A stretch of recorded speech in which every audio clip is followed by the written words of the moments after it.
Good morning. My name is Gabrielle LeSoy, and I'm going to be talking about the importance of setting through writing. Setting is an important part of any literature piece because it helps inform the reader where and when the events are taking place. From setting, readers can gain a sense of mood, tone, and any other sense that is being portrayed throughout a piece. I'm going to be talking about 4 different pieces of writing from our textbook, Imaginative Writing by Janet Burley. The first being Standing By David Searles. This creative nonfiction piece is based on an airport full of unhappy people. For someone like me that's never been to an airport, this really did a very good job of showing me what an airport is like. It also showed me that I never want to be in an airport.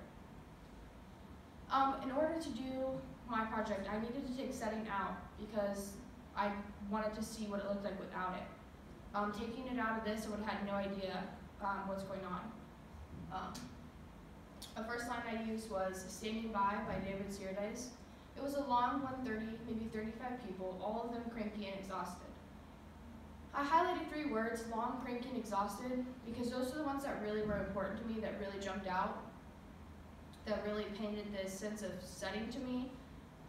It really showed me, I'm in this place, all these people are just cranky, and they're mad and frustrated, and everything is going wrong.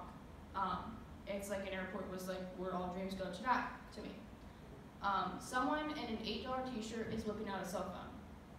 I chose to use this line simply because how chaotic an airport is, and he was still able to pick this out of something, really shows like what's going on in there, how the people are dressed in there, how the people are, what are they doing? Everyone's on their cell phones, everyone's rushing around, people are going to all these different food places inside the airport. I mean, it's chaotic. And I highlighted $8 t-shirt and whipping out simply because he was able to stand there and notice someone not only just pulling their phone out, but whipping out their phone, what they were wearing. That really painted a setting for me in many different ways.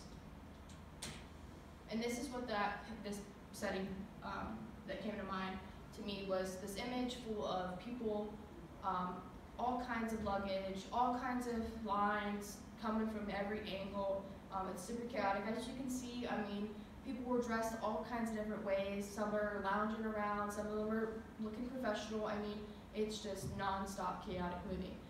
To take up all the captivity in one tiny place, it's giving me a heart failure thinking about it. Another one I'm going to be using from her book would be From Heaven and Earth and Just by Annie Dillard. This piece, at first I pictured myself walking along a pond looking at frogs.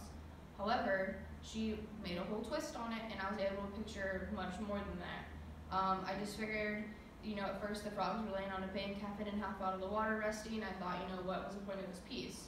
But as I kept reading, I realized that the frog was being eaten by a giant water bug. A water bug, for one, that I didn't even know was a thing. With the author taking the setting further and establishing what was going on, I would have never even known, what's happening.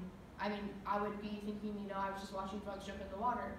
But Annie Dillard decided to really take pieces in her writing and paint this beautiful setting for me to see what's going on. He was exactly half in and half out of the water, looking like the seismic diagram of an amphibian. I highlighted half in and half out of the water because I found that line right there to be very important to that whole sentence as a whole, because it really shows, what I'm looking at, what's going on. I'm not just seeing a frog in water, I'm seeing a frog half in and half out of the water.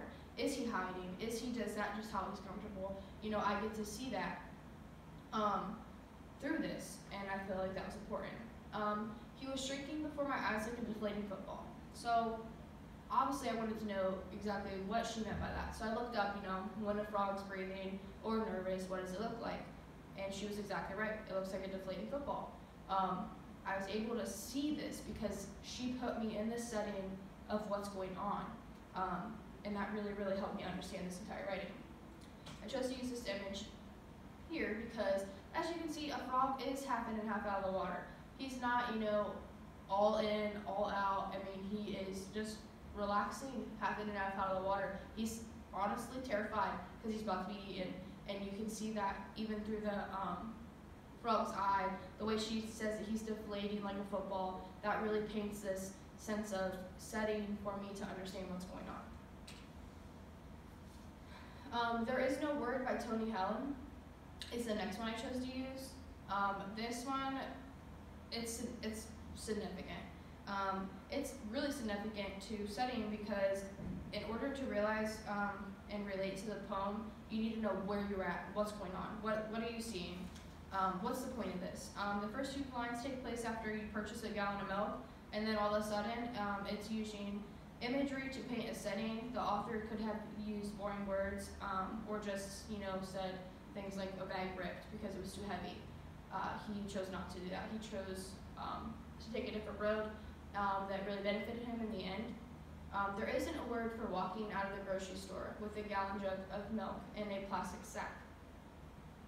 He could have easily said, I got a grocery bag with milk in it, and he didn't. I wouldn't have been able to see, actually picture myself in that setting and in that moment without him, going further, walking, gallon jug, plastic sack. Those words really are what painted this sense of setting for me. My personal favorite, as it exceeds its elastic captivity. He could have easily said, the bag's about to rip. It can't handle no more. He chose not to. He chose to use a unique way of portraying a plastic bag in a gallon of milk. I highlighted exceeds in its elastic captivity because I would have never even thought to do it this way. He really showed me what I'm looking at in that moment, like, oh my God, my heart's pounding because my milk is gonna explode around the floor because it's gonna exceed out the elastic bag, and that really, really helped me in the end.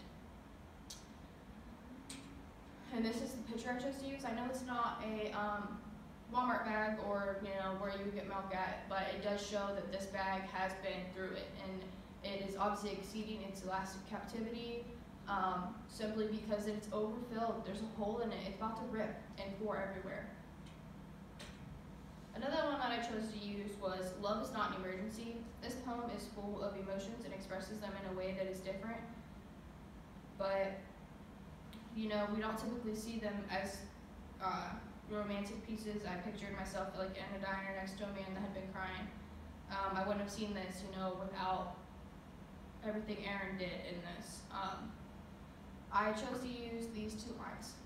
Like two struck felons who smiled for the security camera. There was more to take away from this than just simply, two strike felons staring at a camera and smiling. I highlighted two strike felons smile security cameras because I felt like those were the importance of that entire setting. Without this setting and detail, I wouldn't have known that what was going on, why someone was crying. It would have made no sense to me. The next line would be, is crying but looks up to order famous disco fries.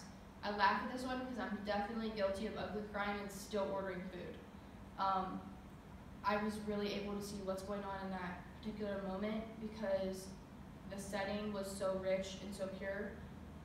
Even though we were in two different places and so much was going on, we were still able to see what was going on in each part because how setting was portrayed so well throughout this writing. Another thing that I used by a famous author was I read it when I was a child. Hills Like White Elephants by Ernest Hemingway. In this short story, the setting is very important because it connects symbolically to each character, developing the reader's experience, what's going on. It's much more than an American couple at a train station in Spain discussing beer and hills and mountains.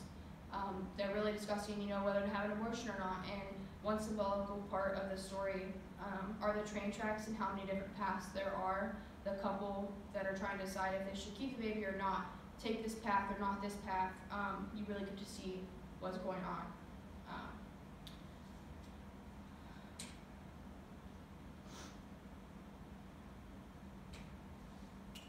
I'm leaving you with this quote: "The difficulty of literature is not to write, but to write what you mean." I choose to use this quote, and I feel that it is fit for my writing because it speaks loudly to how setting is very important. Without setting, what are you going to be looking at? Setting is full of emotions, and sets all kinds of moods and tones, and without those, you would just be reading words on a line.